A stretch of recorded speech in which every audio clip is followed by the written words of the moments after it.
Welcome to the PHLY Eagles podcast, home of the PHLY Eagles podcast. Can we take your order? If your order is a breakdown of all the running backs in this draft class and do they make sense for the Eagles, well, it's served coming up next.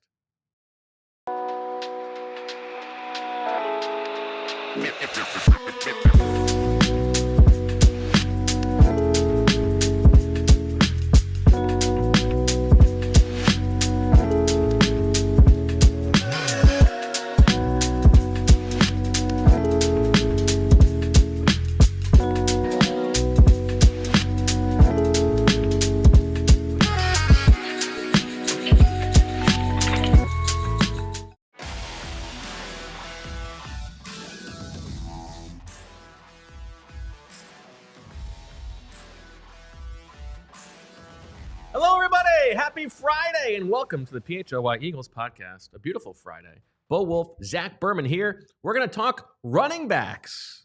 How you doing, Zach? Doing great. Excited for the show. Excited to talk running backs. I went to the zoo this morning. I saw. A little field trip for Jane's school.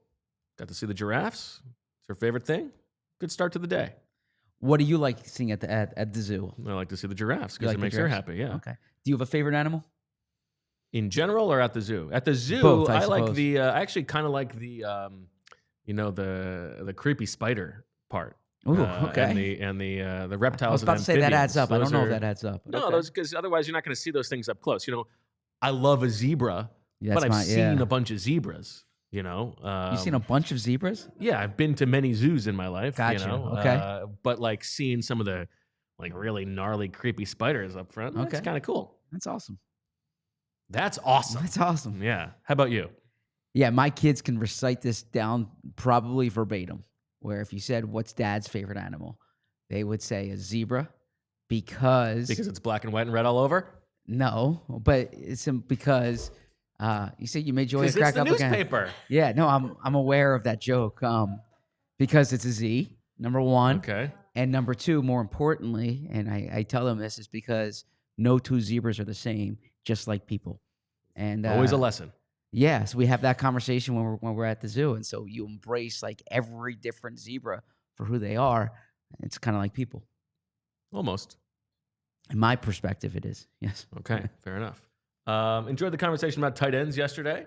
Yeah, that was fun. And I think, Hope if you didn't watch it, please watch it or listen to it. or listen to it. Or, I don't know, binge it. Turn it into a liquid and inject it into your veins. Or just watch it or listen.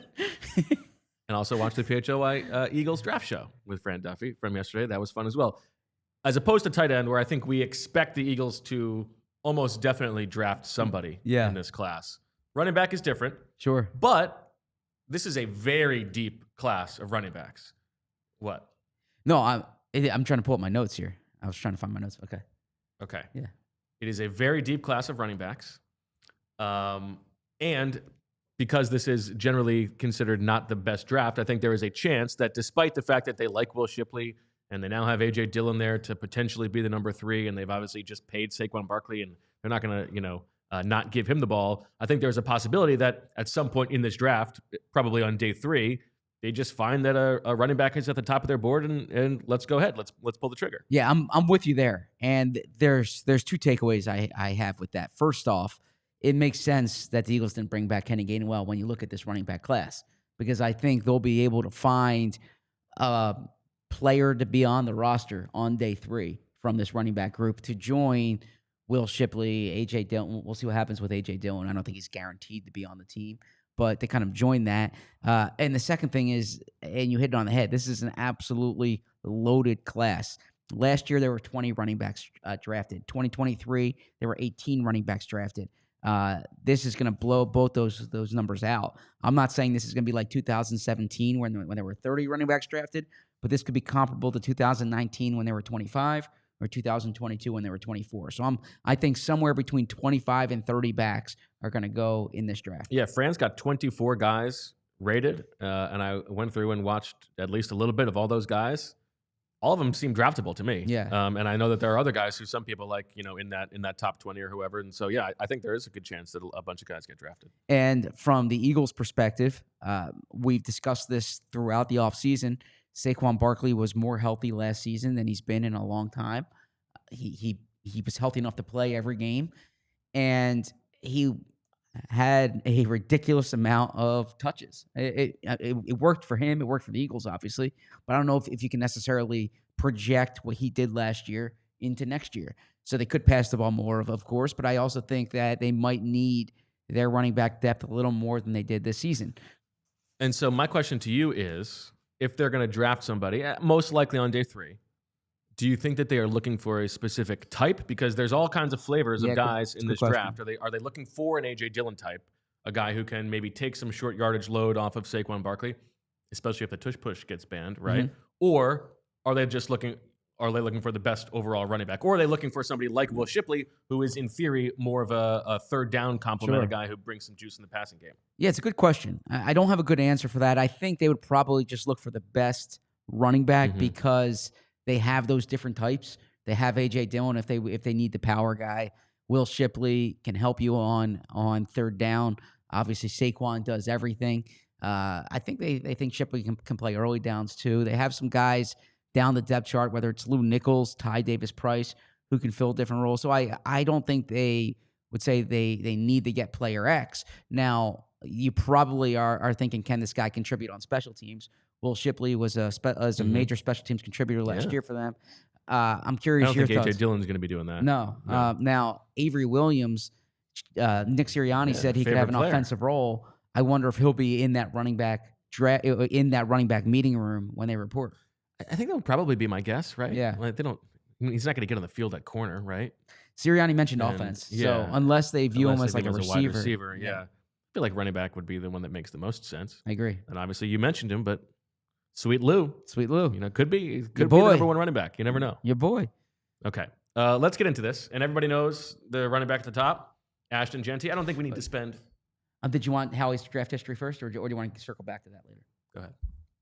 Well, no, go ahead. Oh, okay. So just before we get into this class, just to kind of knock these ones out, Howie has taken 8 running backs since he became the GM. He's only taken 1 running back in the first 3 rounds of the draft. That was Miles Sanders, of course.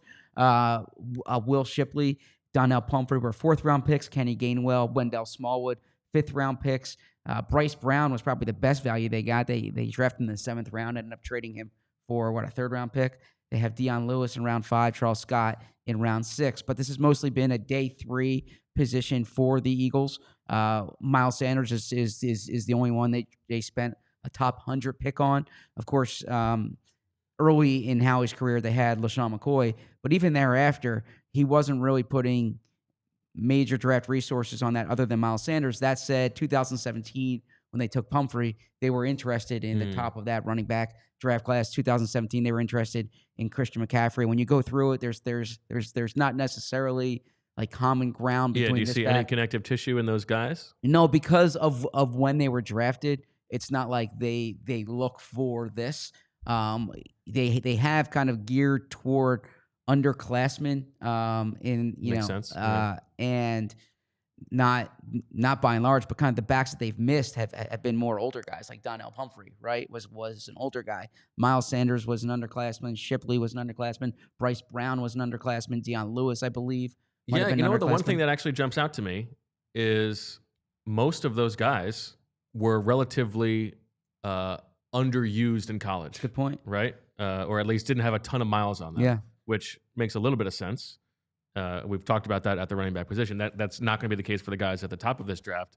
But I wonder if that is something that they care about. Yeah, and the one that they swung and missed on in the biggest way was Pumphrey. Right, and he was the opposite. Right, yeah. Exactly. Right. And so, Miles Sanders had 1 year as a starter. Kenny Gainwell had 1 year as a starter. Will Shipley had 2 years as a starter in like a shared backfield. So I think maybe that's the thing. And that's also the other one I would say is some receiving aptitude. Good point. Good point. And this is a good tease for someone we'll get into later who we featured on the thumbnail. That's right. The one running back so far the Eagles have brought in for a top 30 visit. We'll get to that later. But let's start at the top of the draft. Zach, we don't need to spend too much time. The Eagles aren't drafting Ashton Jeanty or Omarion Hampton, but Ashton Jeanty is fun to watch, man.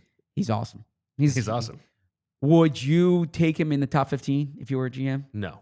Okay. Because of the position or because of the player? Because of the position. Okay. And I made this case on the draft show with Fran Duffy this week that, it was which player is likely to not, or which player is going to underperform their draft slot. And I said Ashton Jeanty, not any reason of his own, but having lived through the Saquon Barkley experience, almost by definition, like a top 10 caliber running back going to an offense that is not that good, you're not going to get the most out of that pick. We saw it with Saquon Barkley in New York. Now, maybe the Raiders will be able to put together enough blocking to make it successful. I think drafting a running back of this caliber at the top half of the first round is like a shortcut to competency, but it's almost capping your ceiling. And so, like, I love watching Ashton Jeanty. Like, boy, is he fun to watch. I think he's going to be awesome as long as he stays healthy. But I don't think that it's going to be, is he that different than Bijan Robinson? And Bijan Robinson has been good, but not changed the face of that Falcons offense. I like Bijan a lot more than, or I should say a lot more. I like Bijan more than Jeanty. Why is that? I like the size. Bigger? Yeah. Now, Fran said to go back and watch Jeanty 2 years ago in the passing game a little bit more as a receiver. Yeah. Bijan was electric, and Bijan did it against better competition. I thought too. When you, I feel like Bijan is more of a physical marvel and more physically imposing. I feel like Jeanty has a little bit more of that fun make you miss wiggle. Okay. I mean, if you're talking like Barry Sanders type, right? But I thought Bijan reminded me of Saquon coming out, and Saquon to me was like these guys don't come around very often. Jeanty is a special runner, but would you pound the table on him being a top 5 running back in the NFL? No. And I felt that way about Saquon. But also Bijan? I felt that way about Bijan as well. Okay. Yes. Do you think that he is? I think he will be. Okay. Yeah. I think Bijan will be. Now, that said, I didn't think the Eagles should take Bijan in the top 10 when WIP was saying they should take Bijan in the top 10. Right? Shots fired. That's a matter of record, right? I mean, all those shows were on there. And I thought that year, actually, the Eagles had the 31st pick. I thought Jamar Gibbs would have made sense at 31. Gibbs obviously went early on. There's some players here similar to Gibbs, but Bijan struck me as this is your do everything 3-down running back, similar to how I thought Saquon was coming out. Now, are you of the opinion in that case that Fran's RB2, Omarion Hampton from North Carolina, is pretty close to Jeanty as a prospect?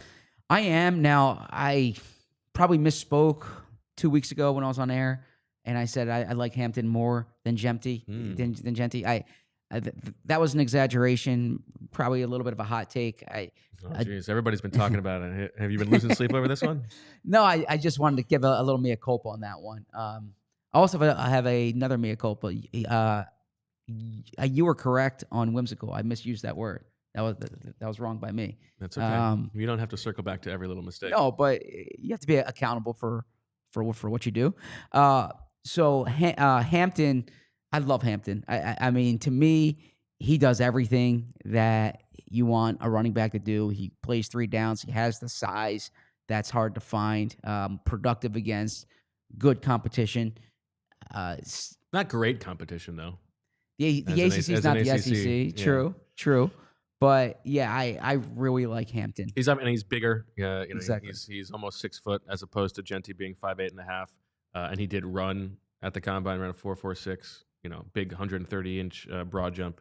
He is explosive when you watch him. He looks like a grown man NFL running back for sure. Exactly. And so that's what jumps out to me. Maybe I'm biased more to the toward that size, but when you're explosive with size, it really jumps out to me because there aren't that many guys like that. And that's how I thought. So to me, Hampton's closer to the Saquon Bijan style, which I guess if I'm taking a running back early, I tend to lean more toward that. Okay, I could see that. All right, so those are the top 2 guys. Eagles aren't drafting one of those guys. Is Hampton going round 1, you think? I think so. It seems that way, right? it seems that way. But like we said, there's so many good backs. I wonder if he'll be hurt listen, by if that. if you're an Eagles fan, you're hoping he goes early, right? Sure. Every running back or quarterback who goes in the first 31 picks is good for the Eagles. Which was the benefit last season. And if you watch the behind the scenes of the draft room, Howie's like, they lucked out being patient, and he never would have thought he would say that, and that's because of the run on QBs early. Yeah, there you go. Okay, after that, there seems to be a bit of a tier drop, right? And I think there are different cases to be made as to who is RB3 for Fran. Last update, it is Quinshon Judkins from Ohio State. Who would be your RB3? Yeah, I don't disagree with him on Judkins. I like Judkins more at Ole Miss than I did at Ohio State. Okay. You can make the argument for Henderson. I think Judkins probably has more upside. I know there's a lot of Caleb Johnson love, but I don't object to putting Judkins there. I think it's more of a horizontal draft board at that point than a vertical draft board, because I think there's a few guys in that bucket. I think Judkins. I'm sorry. I think Judkins has a little bit more upside, but Henderson's probably the safer pick. Interesting. I think Henderson has more upside. Okay. And why do you say that? I am pretty skeptical of Judkins. Okay. Now, I liked watching him. He looks totally fine to me. But I talked about this on the draft show with Fran. I like to do for all these running backs, because I think this is the one position where it really is a one-to-one comparison with their teammates, right? They're in the same scheme. They're being asked to do the same stuff for the most part. And so I like to look at their yards per carry over the course of their college career compared to the yards per carry for all of their running back teammates, right?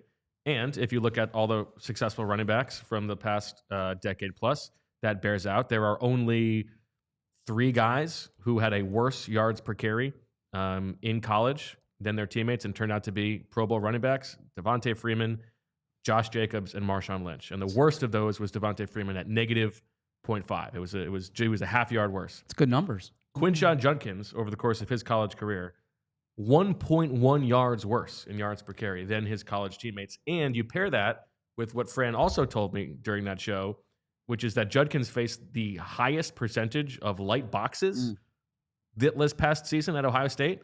Like, those two things together is like a major red flag to me. And so even though I think he looks good, and he's got a great broad jump, and he's physically imposing, that I'm hands off. I gotta trust that.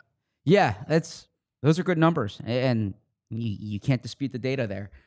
As I said, I liked Judkins more when he was at Ole Miss than at Ohio State. I expected more from him last year. Frankly, when I was watching Ohio State games last year, I thought they should have gotten Henderson the ball more than they did, because Henderson was just so productive. But if you go back and you watch Judkins 2 years ago, you say this guy's an NFL starting running back when he was at Ole Miss. I mean, he was the best running back in the SEC that year.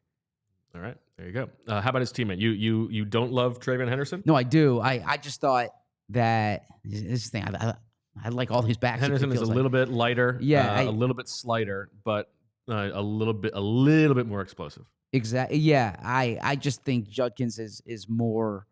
I think there's a little more 3-down upside with Judkins, but Henderson, I can't knock Henderson. He was a big deal coming out, I believe, Hopewell, Virginia, which is where I've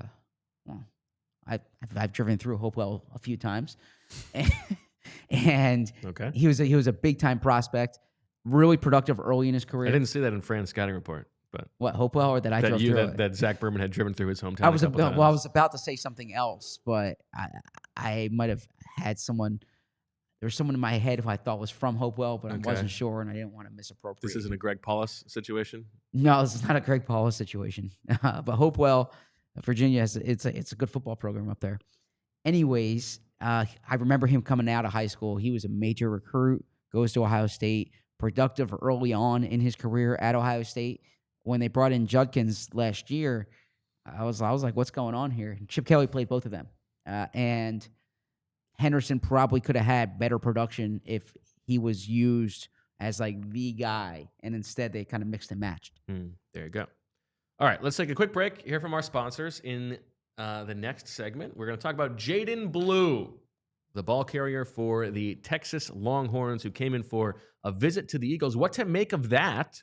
And who else is in Fran's top 10? And who would Zach and I put in our top 10s? All coming up next.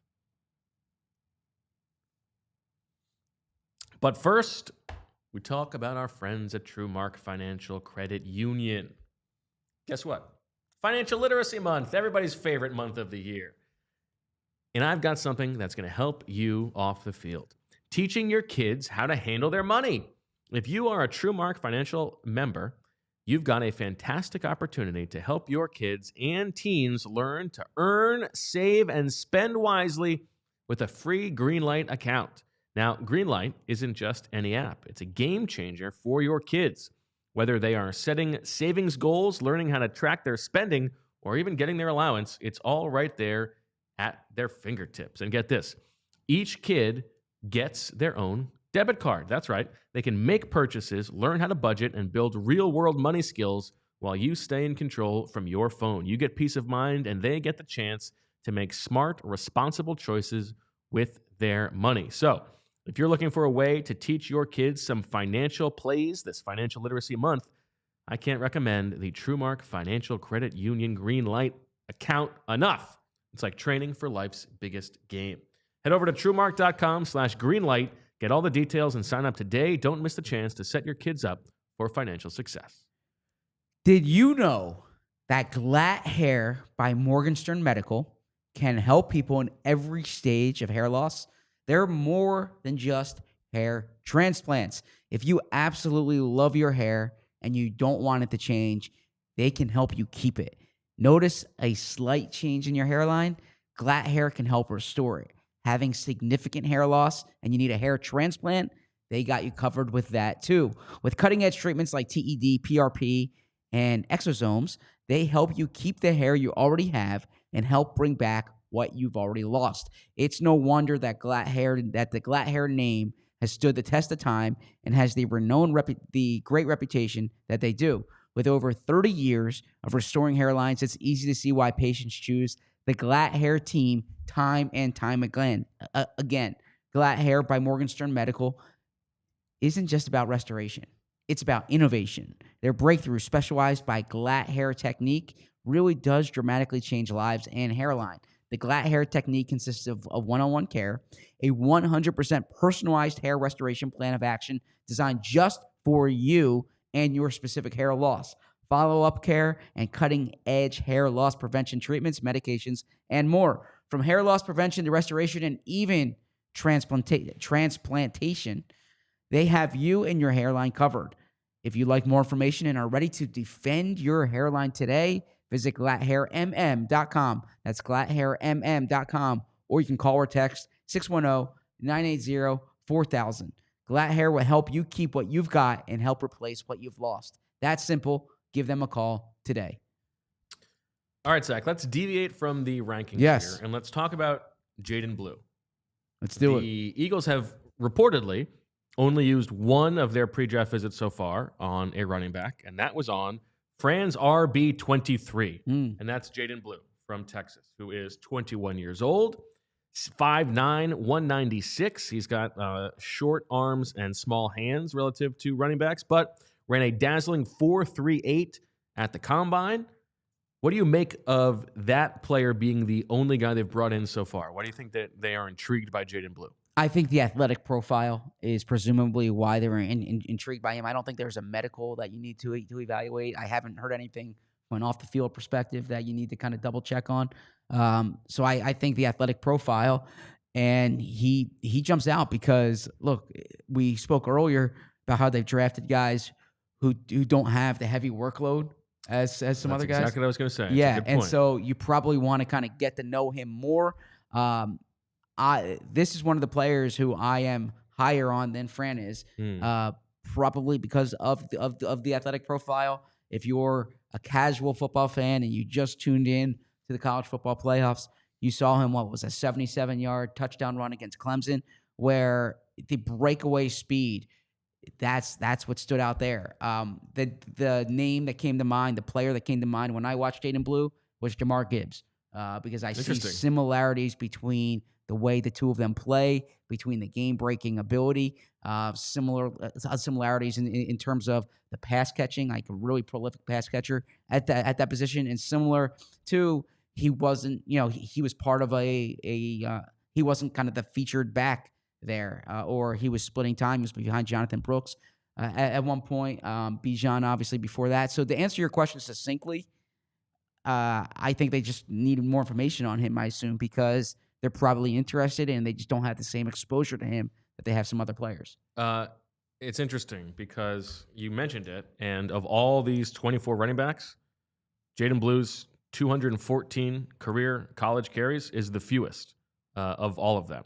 And so maybe that is part of the reason. And maybe that's a thing that the Eagles care about, and you think that there's some next level upside on that front. But he also, you as you said, has caught the ball quite a bit. And of all of these guys, I'm just doing some quick math here, he's got the third highest percentage of his touches from scrimmage being receptions. Yes. After Woody Marks and Brashard Smith, who was a former wide receiver, which is one that barely even should count. So this is interesting because it would not be an A.J. Dillon replacement, obviously. This would be more of maybe this guy can maybe he's a returner and could be a little bit of a threat on as a receiver.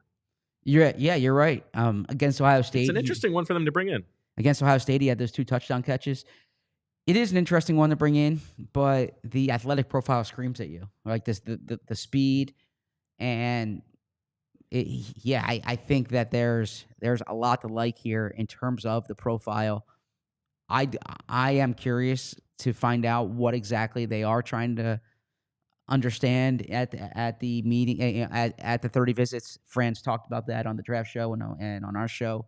But it is something that it has been predictive for the Eagles, so it can't be dismissed.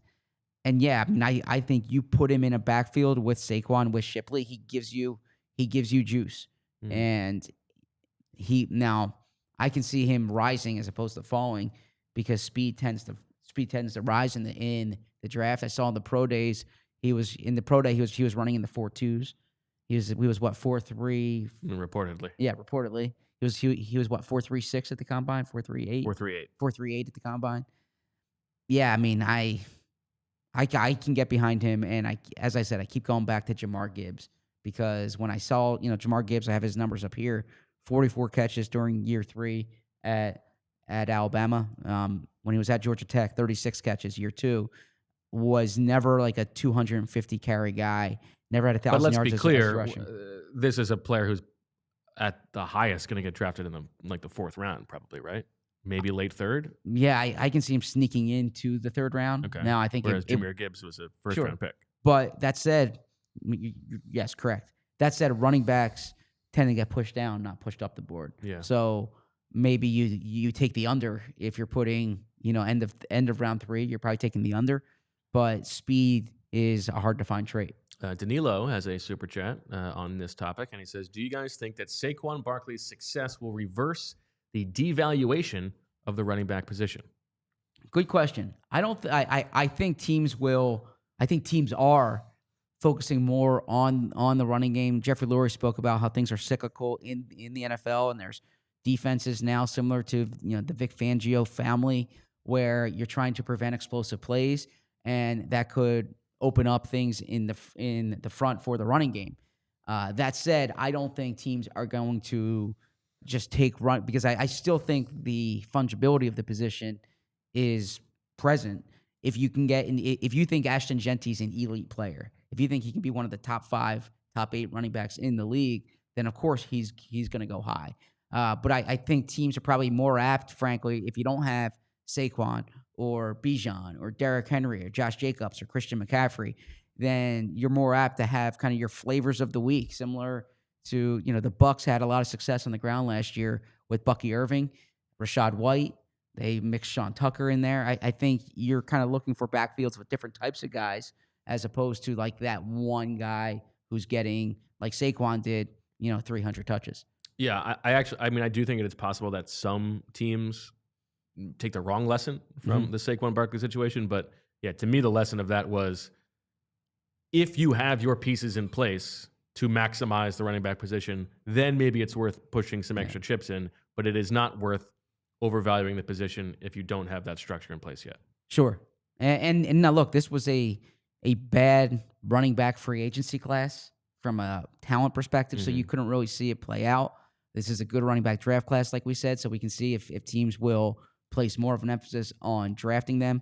The money wasn't flowing for backs in free agency because of the talent. I think a bigger question will be the James Cook contract extension, the Bijan Robinson contract extension, Breece Hall contract extension, some of these guys who are coming up for new deals. All right, let's get back to the rankings here.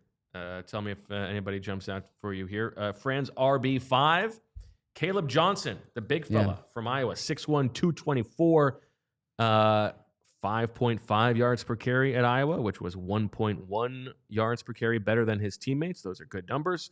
I like Caleb Johnson quite a bit. He is he's a different kind of runner. Yeah, but I like there's some efficiency of movement for a player his size. I think he could be a starting running back in a bell cow. Probably not someone who's going to be in the Eagles' range at any point, but I like a Caleb Johnson. You think he goes when? Second round?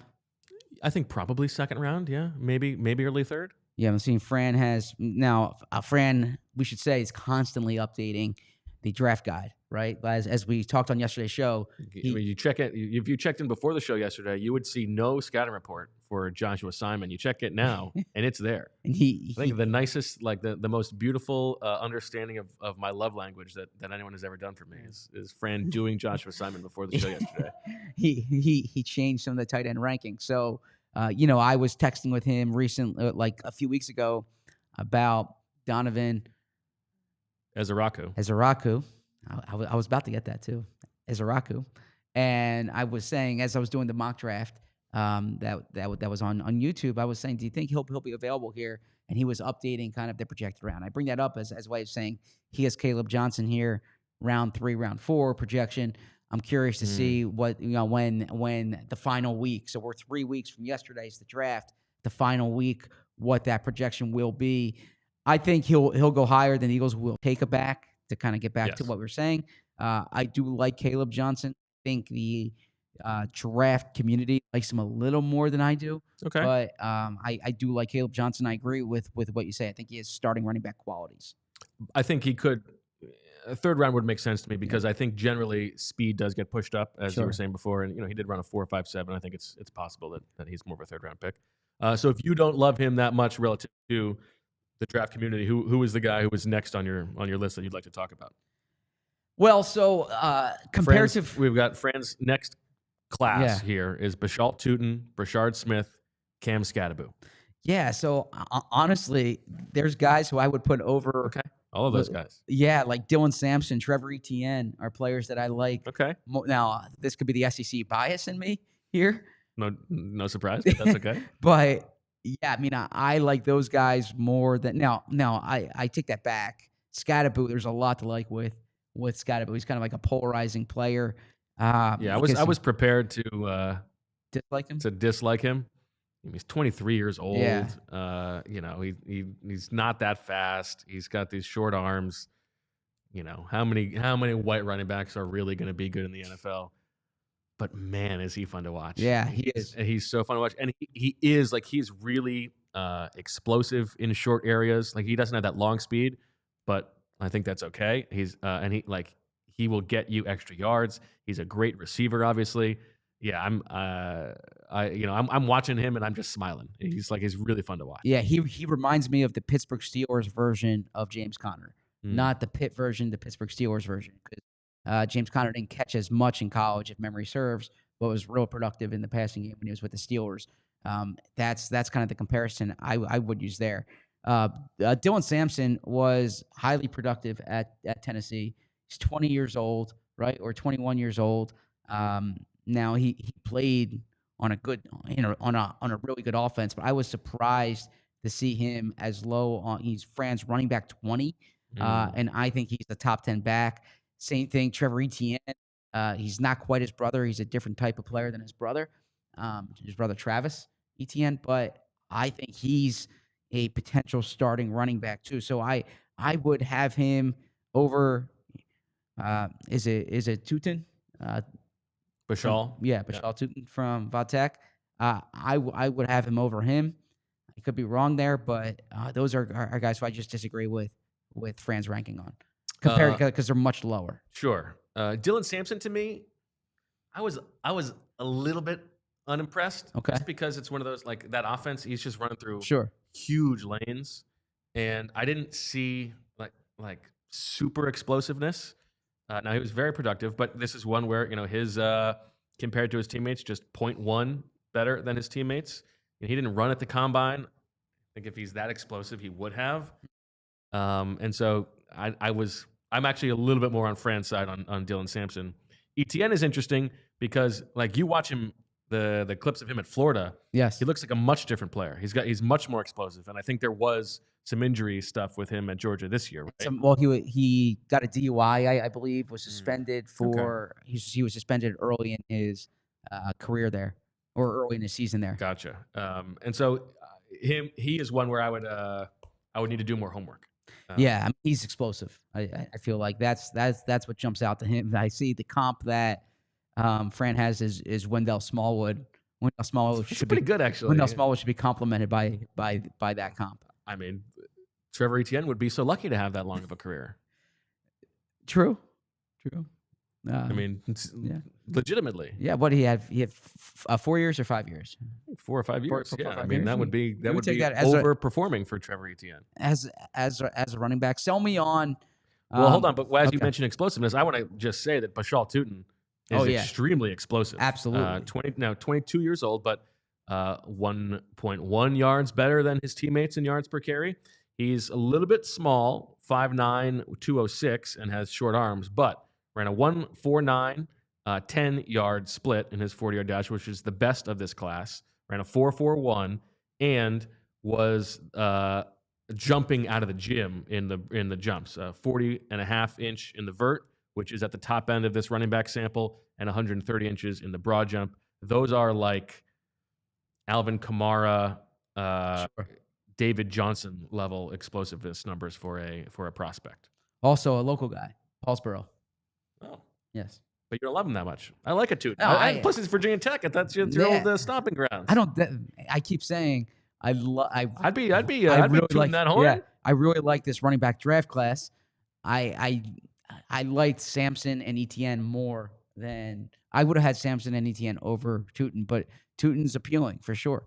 And you just look here, Miami against Miami, 141 yards, right? Now I think got banged up against Clemson. Against BC, 18 carries, 266 yards. He had the 83-yard touchdown. I mean, he's a big play guy.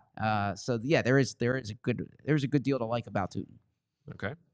So who was the next guy that you wanted to talk about? You were just about to bring somebody up. No, I want you to sell me on some of these other guys in his top 10 if you feel strongly about. Let's finish going through the top 10 because there's only a couple more, and then we can talk about some other guys that you and I like. So next up on Fran's list, which would be running back 7, is Brashard Smith from SMU, who is sort of the what's the Giants guy?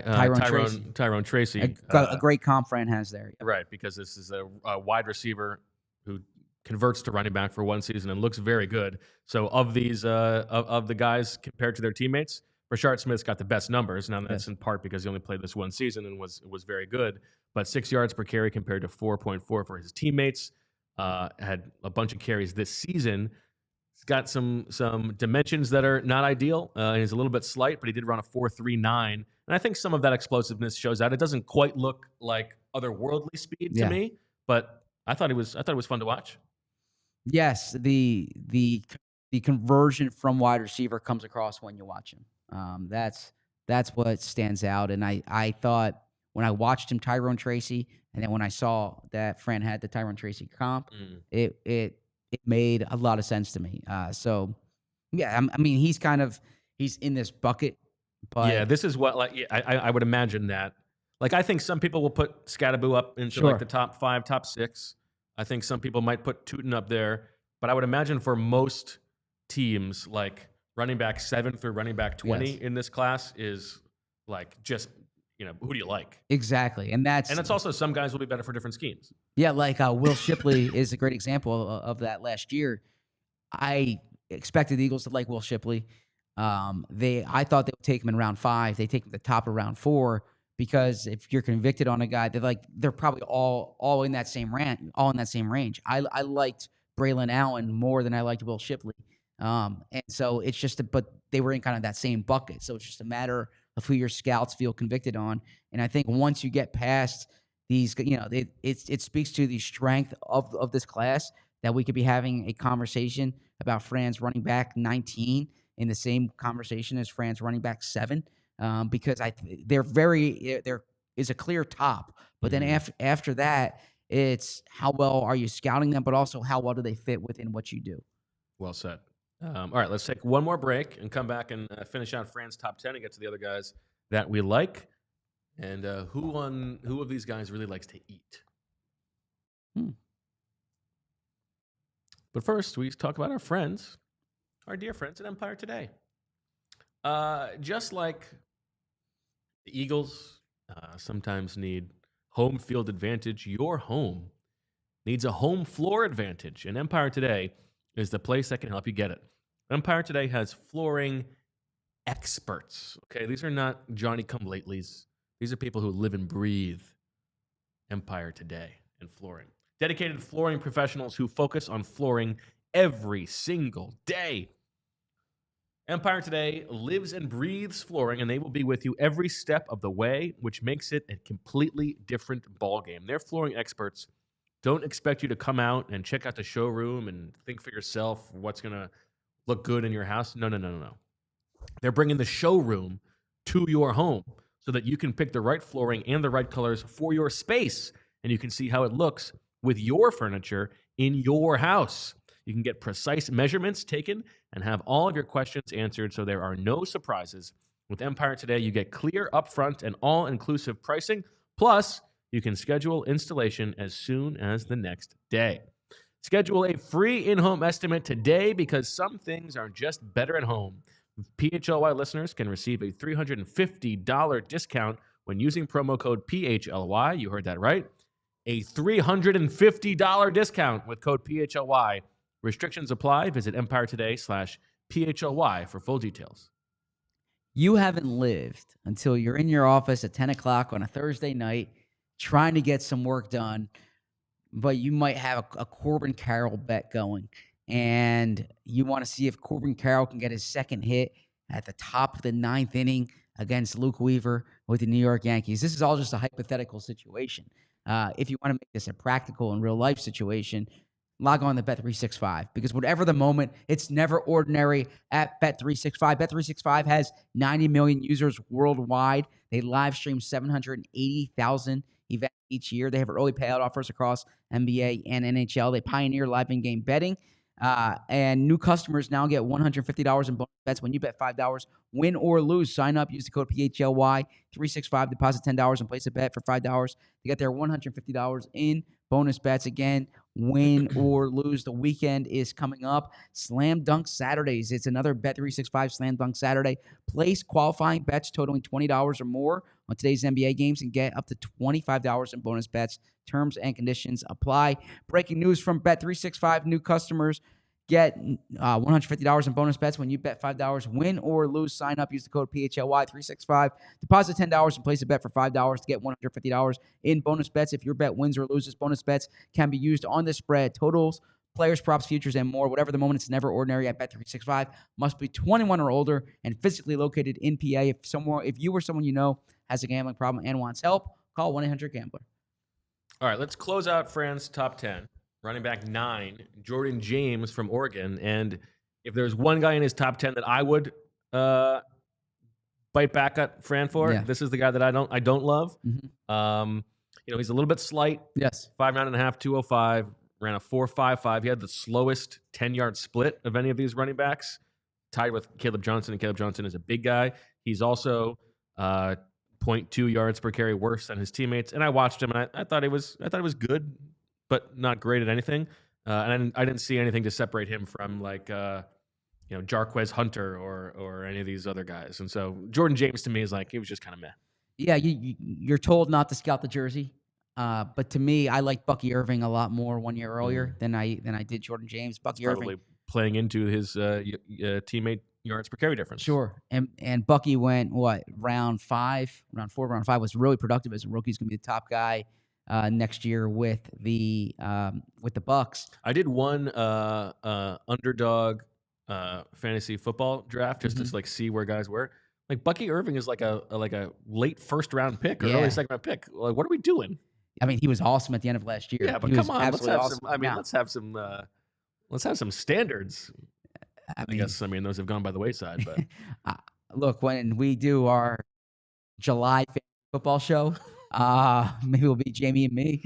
You'll be feeding the baby or helping with helping put the baby to sleep, give a nap, whatever it may be. I'll be talking up Bucky Irving because I do like me some Bucky Irving this year, but I probably won't like Jordan James this year. Okay. And then the last running back in his top 10, Damien Martinez from the U. Yeah. Bigger player, 6 foot 232. So if you're looking for somebody with some heft, Damien Martinez might be your guy. He checks the box on the teammate difference. Did a good job there, 6.2 compared to 5.5. Not a lot of catches. Got the lowest percentage of his from scrimmage touches being a catch of these running backs, but a guy who brings a little bit of heft. Different type of player. Yeah, Fran has the Jeremy Hill comp, and that's interesting. That's an interesting one to me because it just doesn't excite me, right? Well, like he strikes me as like Fran's gonna be watching this show. You guys are coming at me like no. There's no difference between these players. Yeah, it's an awesome comp. It's an awesome comp, and I say that because like if they take Damien Martinez in round 4, round 5, they say they take Damien Martinez in round 5. I say that's a solid pick, right? Like he's part of a rotational backfield, which is fine. You get a rotational guy in round 5, but Damien Martinez, it's like if you need 4 yards, he'll get you 4 yards. If you need, or what's the expression? If you need 1 yard, he'll get you 3. If you need 10 yards, he'll get you 3. Yeah, like that's kind of the type of player he is to me. Okay, that's a little bit like what Ollie Gordon was like. To me. But he's actually got good numbers by this, and the numbers are better by my eyes than what I saw from him. But who are the guys here that you do like? That you would consider putting in the back end of your top 10? Yeah, so DJ Giddens is a player that I like. I like DJ Giddens. DJ Giddens is disappointing to agree with you. It's disappointing. Well, it's not as fun. It should be flattering. DJ Giddens is the 17th rated back by Fran. I think DJ Giddens can be. I think if you squint, you can make him into a starting running. Like he can develop into a starting running back. I think he's explosive. Explosive, good size profile. 6 foot 212? I see it in front of me. 6 foot 212, and he 4.43, 39.5-inch vertical jump, 130 inches in the broad jump. Those are both elite numbers. Exactly. I like DJ Giddens and productive. Yeah, really productive too. So DJ Giddens is a guy who I would have in my top 10. Someone who I think makes sense for the Eagles. Now I don't have an age for him yet. And this is a little bit of a concern because he's an older guy. Is RJ Harvey 24? 24, okay. Or will be as a rookie. So then that's a red flag there. Started his college career at UVA, I believe. RJ Harvey was awesome this past year at Central Florida. Really good zone runner. You look at the PFF numbers. He's like the top among inside zone running backs. In this draft, he makes plays downfield. He's not explosive, but just a really smart runner. Actually, I see, Fran is killing it with these comps. He has Devin Singletary. That's a player I actually thought when I watched RJ Harvey was Devin Singletary, because similarly, Devin Singletary did not run well at the combine. Yeah. But when you watched him play, I remember when he was coming out of Florida Atlantic. 4.4 though. Yeah. But when you watch him, he's not explosive, right? But I think Singletary got compared to Shady. RJ Harvey's a guy who I like, but that 24-year-old, age 24 scares me. Yeah, the good news on RJ Harvey, and I liked him too. Yep. I liked watching him. 6.5 yards per carry compared to 5.2 for his teammates. That's very good. The bad news is, that 24 years old. For all of the elite running backs of the past decade plus, there are only 2 of them who entered the league at 24 years old. One of them was Philip Lindsay, who was undrafted, and the other was David Johnson, who was picked in the 3rd round but was coming from Northern Iowa. There was a reason that he was still in college. And so this is the position where I actually do think that age, like, maybe matters the most. Well said. You're absolutely right, and like the wear and tear for sure. Now, when you're at a dinner table with Fran Duffy and Dane Brugler and Ben Fennell and Greg Cassell, you shut up and listen. You don't speak because one of us is not like the other, right? So, one of us is not like the others. And so I knew my place. Like I had 2 ears and 1 mouth, and I was using my ears and not my mouth. Okay. How did you eat? In the conversation, that is. That said, though, the one time I spoke up, pounded that the steak They're gonna juice break your wrist. That you saw those Redskin mashed potatoes. That's what they call it. And the medium rare. They don't call them Commander's mashed potatoes anymore. It might have jumped up right there, right? That cherry old fashioned that they have. I think they were the Coca-Cola old fashioned, whatever it is. When I talked about Rock Sanders, man. Because and boy, you didn't make an impact because Fran has not ranked him in his top 24. Yes, he really moved the needle. Yeah, I mean, look, this will. Yeah, now he hasn't actually rated it, or he hasn't done the profile on him yet. Well, Rock Sanders to me is, again, if you watched him, not last year, not the year before, but the year before that, when he was at Arkansas. Okay, when Brant Keithy was first entering the league or entering Utah, was I thought the best running back in the SEC that year. I mean, just absolutely dynamic. And what is he, 30? He's 23 as of on August 1st. Okay. Got injured, unfortunately. Transferred to South Carolina. I think they paid really well. And he was good. He wasn't great. He was good at South Carolina last year. Effective in the passing game. To me, if you're talking about day 3 and you say, let's talk about optimum performance here. And can a guy, if he can get back. You hate optimum performance. You only like typical performance. Not when it comes to evaluating draft prospects, because I'm talking about optimum performance when I'm drafting, typical performance when they're on my team, right? Because what you're trying to do is you're trying to channel that optimum performance and make that typical performance. Once they're on your team, what you're evaluating is typical performance, who they are every single day, okay? But when you're trying to draft them, you're saying, all right, if he reaches his upside, what does he look like? And to me, Rock Sanders, Raheem Sanders, what he was at Arkansas was really good. What he was at South Carolina last year was strong. And I think that you say, all right, how has the injury affected him? He ran a 4.46 at the combine. He had a 36.5 vertical jump, right? I see the athleticism starting to come back more. And he's the guy who excites me here because I think that if it doesn't take a lot to see him being a starting running back in the NFL, sell me on Rock Sanders, or I'm selling you on Rock Sanders. Well, speaking of that dinner, you know who can eat from this class? Who's that? Phil Maffa. Phil my face up. Were you waiting for that one? Okay.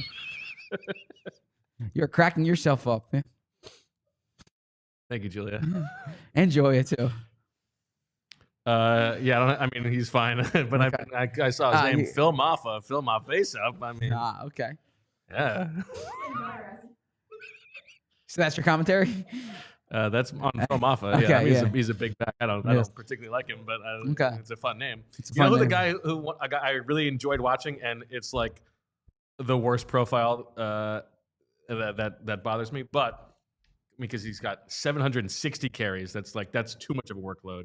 He's got short arms, small hands. He fares very well in the yards per carry, 5.7 versus 4.8 for his teammates. But I really liked watching him, and he's small. He's not. It's just like a fun college running back, and I don't know that he could even make it in the NFL. But Devin Neal from Kansas, really fun to watch. People like him. Like a guy who he's really comfortable in traffic and has that really pitter patter running style to get you just a little bit of make you miss in the hole. and will fight for extra yards, and was willing to lower his shoulder a few times for a guy his size. I really liked Devin Neal. I just like the profile. It would have to be a 6th or 7th round pick for me. Okay. Yeah. That makes sense to me. And I have seen some buzz on him. Okay. What did the advanced number say about Rock Sanders, by the way? I didn't do him because he's not. Okay. He's not on Friends. Nah, I only did the guys Fran did. I'm Gotcha. only doing sloppy seconds on my numbers. All right. Well, Rock. Tell me about Khalil Mullings, because I know you're. Donovan Edwards, I can tell you more about than Khalil Mullings. Donovan Edwards doesn't do anything for me. But tell me about this guy was a linebacker, right? Yeah, I mean, Edwards was the guy who, when they went to the national championship, was like had that really good run there. Yeah, unimpressed. Was on the cover of NCAA football last year, and took a backseat this past season.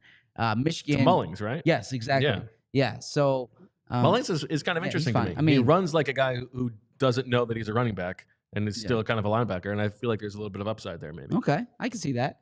I mean, I liked Blake Corum more when he was there. Of course, Blake Corum was a 3rd round pick. Okay. But I thought you might like Donovan Edwards because of the untapped potential, like the optimum performance when you saw him at the Rose Bowl 2 years ago against Alabama. He did nothing for me. Okay. How about if we're staying local, if we're going Martin Frank, give me your thoughts on Marcus Yarns. Yeah, so it's interesting because I'm deferring to Fran here. Everyone who was at the Senior Bowl loved Marcus Yarns. Okay. Or was it the Shrine Bowl? It was one of the bowls. I think it was the Senior Bowl. Okay. And I didn't watch Delaware this year. Or last year, the year before that. Well, that's the thing, is that like I wanted to like him, and you watch the clips, and it's just like nobody on the field. It's like he's playing against high school kids. Yeah, so so how do I even evaluate this? Yeah, so I'm deferring to Fran on this one, but draft people really like him. LaQuinn Allen, I watched a lot. Yeah, from Millville. LaQuinn Allen had some off the field issues at Syracuse. He was kind of a polarizing player there at a point. Came back, local guy, and really was productive. And he's good in the passing game. I can sell you on LaQuinn Allen, but again, day 3, it's kind of like, why you didn't like LaQuinn Allen? Yeah, you're really down on Syracuse. You don't like. You tried to sell me on the guy yesterday who we lived through the entire J.J. Arcega-Whiteside experience, and you're selling me on contested catches for a receiving tight end. Well, first off, J.J. Arcega-Whiteside was drafted as a wide receiver on the outside. I think the job responsibilities of the tight end, it's a little like you're running differently. Like, I don't think your explosiveness matters as much there. I think your catch radius matters even more. You're catching it in space a little bit more than you are a wide receiver on the outside. When you have to run past somebody, I'm not drafting. So to me, it's fundamentally different. But you're down on Kyle McCord. You're down on Arondé Gadsden. Well, I have no opinion on Kyle McCord. Oh, okay. Fran's down. So if Fran's down on him, I imagine you'll be down on him. That's not true. I'm calling Fran to account for Jordan James. But you know what? Anthony and me are going to be all in on Kyle McCord. So it'll be Gargano and Berman. I have no dog in this fight. Okay. But yeah, I was not that impressed with LaQuinn Allen. He's also 4.6 yards per carry versus 4.7 yards per carry for his teammates. Fair enough. Yeah, Woody Marks does not fare very well on that front either, and he's also 24. But he's a receiving first guy. And then I mentioned Jarquez Hunter before. He was a little bit interesting for me as a guy who I feel like is he's like a B at everything if you were grading him. But there's not a ton of like great upside, but I feel like he can just sort of get the job done. Fair enough. Yeah, that's that all makes sense there. I think you and I, Giddens is the guy we're higher on than the group is. Yeah. Take that, Fran. Yeah. And then Zach and Bo together on DJ Giddens. Wicka, wicka, wicka, wicka. It's DJ Giddens. And then I like Etien more, but I just want to say this. Don't misconstrue me on Rock Sanders. I'm not saying Rock Sanders is going to be like a star in the NFL. You pounded the table. But I'm saying that he's the guy who excites me. I mean, obviously, for a running back to be named Rock, fantastic. I was a big Rock Reigns guy growing up. He was my favorite player as a kid at one point. Rock Reigns? Yeah, Tim Raines. Oh, by okay. Rock. Okay. I like on the baseball card. It said Rock Reigns. Gotcha. I used to go to Expos games during the summer. Ho, ho, ho. No one said that there. That's not true. I was there with my grandfather, my uncle. No one said, oh. I mean, ask Brenna. She's there now. And I believe that she's said everywhere she goes, they're just going, ho, ho, ho, ho, ho, ho. I doubt that. Check us out on Overtime coming up in just a minute. That's right. It's overtime. Speaking of running backs, did you watch Saquon on Hot Ones? Not yet. Not yet. Okay. Have you? I watched the beginning of it. I fell asleep to it last night, actually. It's not that long video.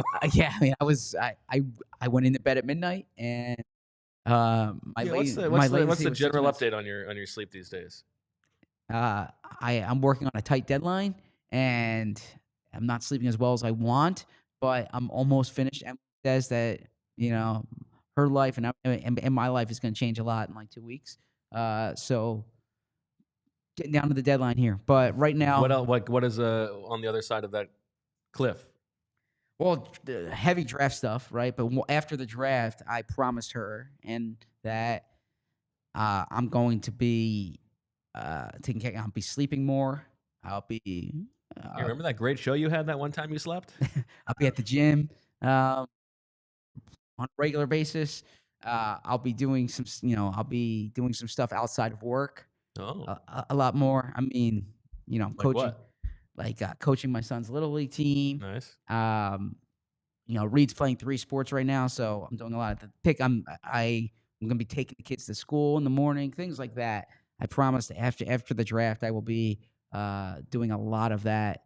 I'll still be teaching a class and writing for PHLY and doing a show, but I'll be. The class continues, or it just? I haven't started the class yet.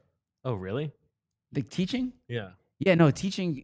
I teach in the summer, so I start in mid-May for the class. Yeah. Gosh. The class hasn't started yet. But this is year 3 teaching the class. I'm pumped.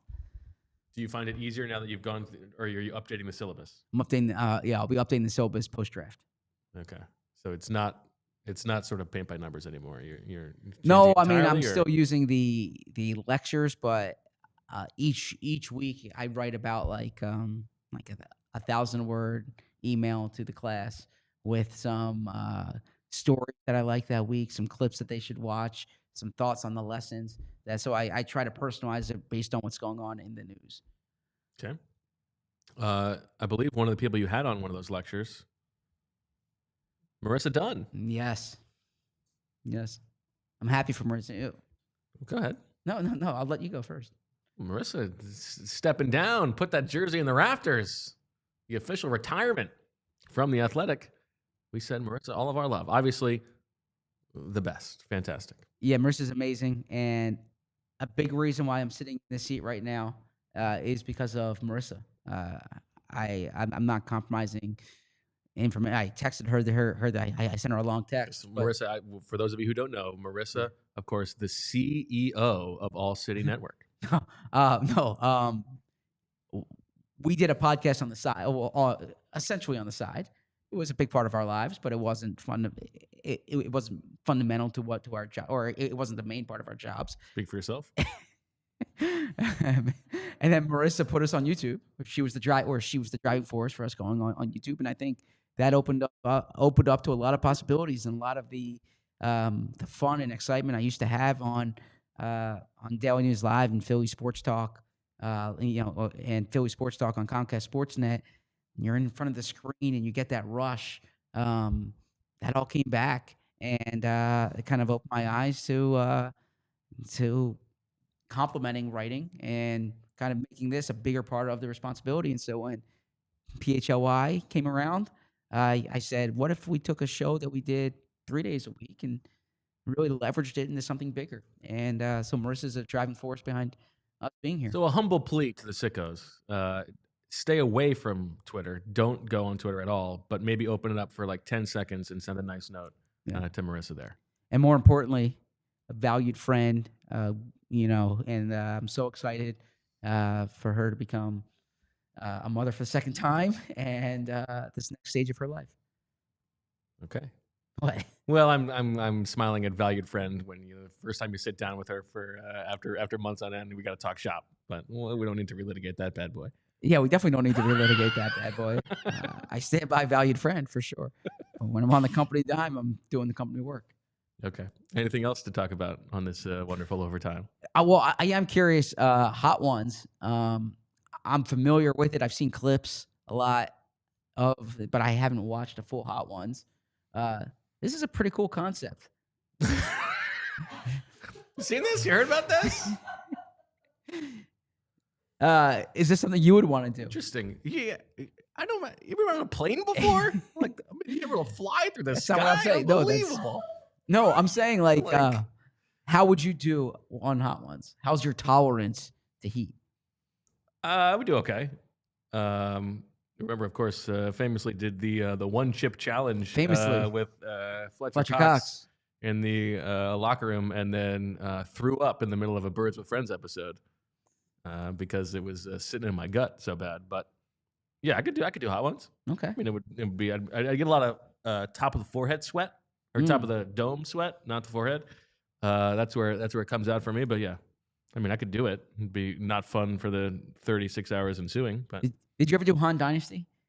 I've been to Han Dynasty, yeah. Where you keep pulling up the heat, like turning up the heat. Am I thinking of the right Chinese restaurant? I don't know the specific thing that you're talking about, but yeah, I'm familiar with spicy food. Okay, I hope I thought it was Han Dynasty in Chinatown. Yeah, where you picked like a number. They had the number on the menu. Chat, help me out here if I'm thinking of a different restaurant.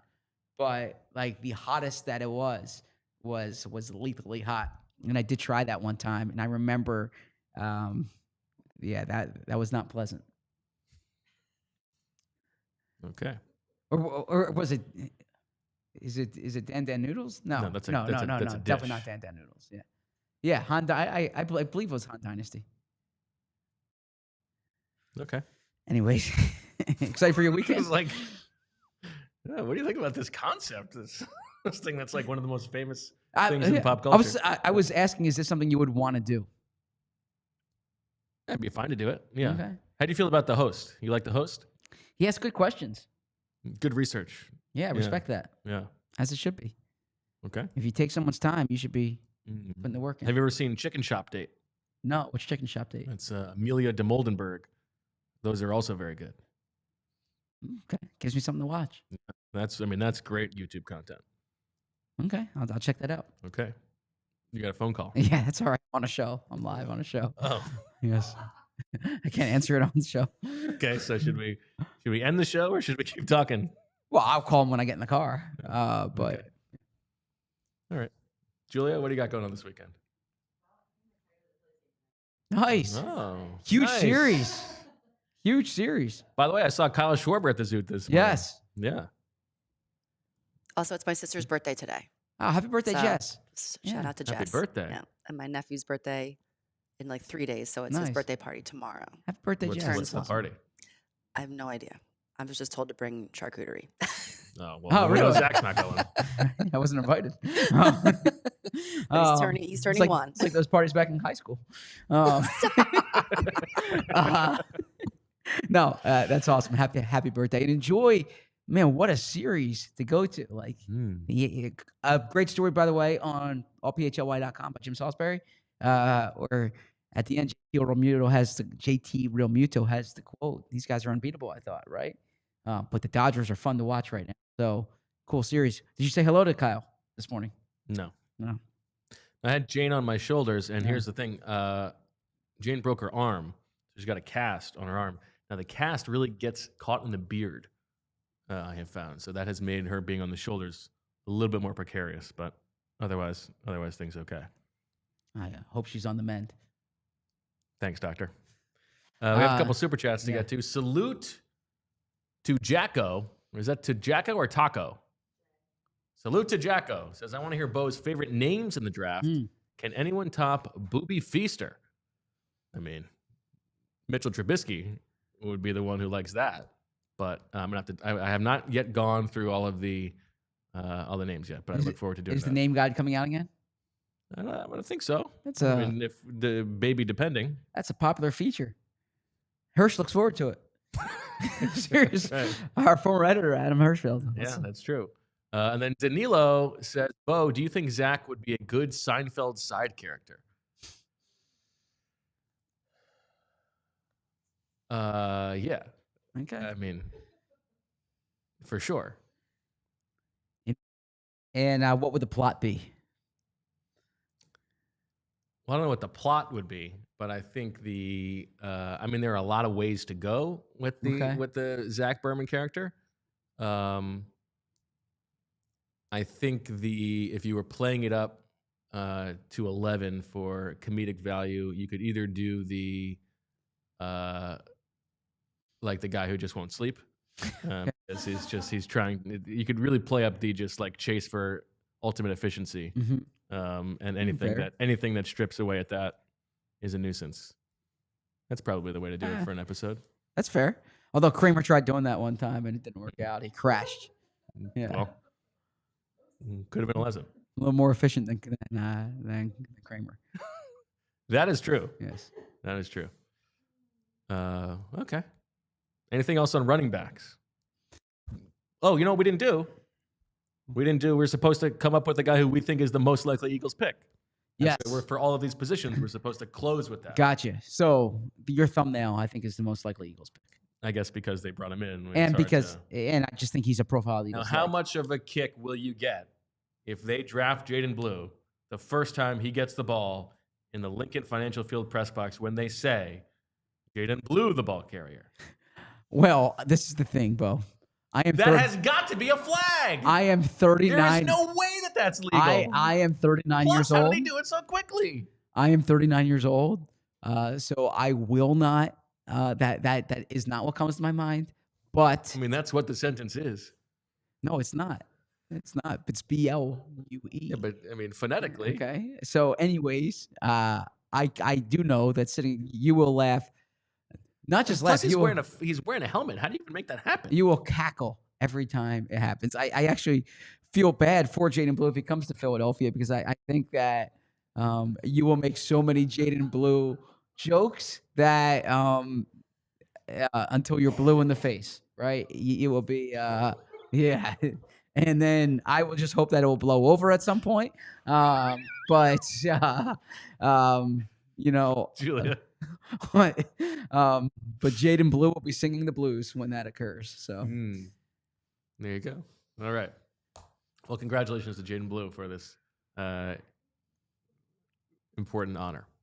And that'll do it for this episode of the PHLY Eagles podcast. Thanks to everybody for watching and listening. We will talk to you on Monday. Could be a four-hander. Could be. And then, of course, we've got the continuing draft position series. We've got the PHLY draft show with Fran Duffy at 2 o'clock. Go ahead. I just see in the chat, I do need to make a correction here. But we need a stat boy for this episode. I've been calling him Rock Sanders. It's Rocket Sanders, not Rock Sanders. Rocket. So just want to clarify. Wait, this is the guy you pounded the table for that you brought up with Greg Cosell and Dan Brugler and Fran Duffy, and you got his name wrong? Well, I called him Raheem at the dinner. I called him by his government name, Raheem. But Rocket, not Rock. I stand corrected. Oh, man. Rocket Sanders. You can't be pounding the table and not get the guy's cool nickname right. Rocket, yes. I apologize, though. And that is such a different kind of name for Rocket. You're talking this guy is explosive. Yes. Rock, you're talking about this guy in the hole. Nobody can tackle this guy. Yeah, I should much different. I feel so much differently about it. I should just say Raheem Sanders. Okay. Shout out to Ron Sanders. That'll do it for this episode of the PHLY Eagles podcast. Thanks to everybody for watching and listening. We will talk to you on Monday. And as always, we love you. We all silly like the mayor.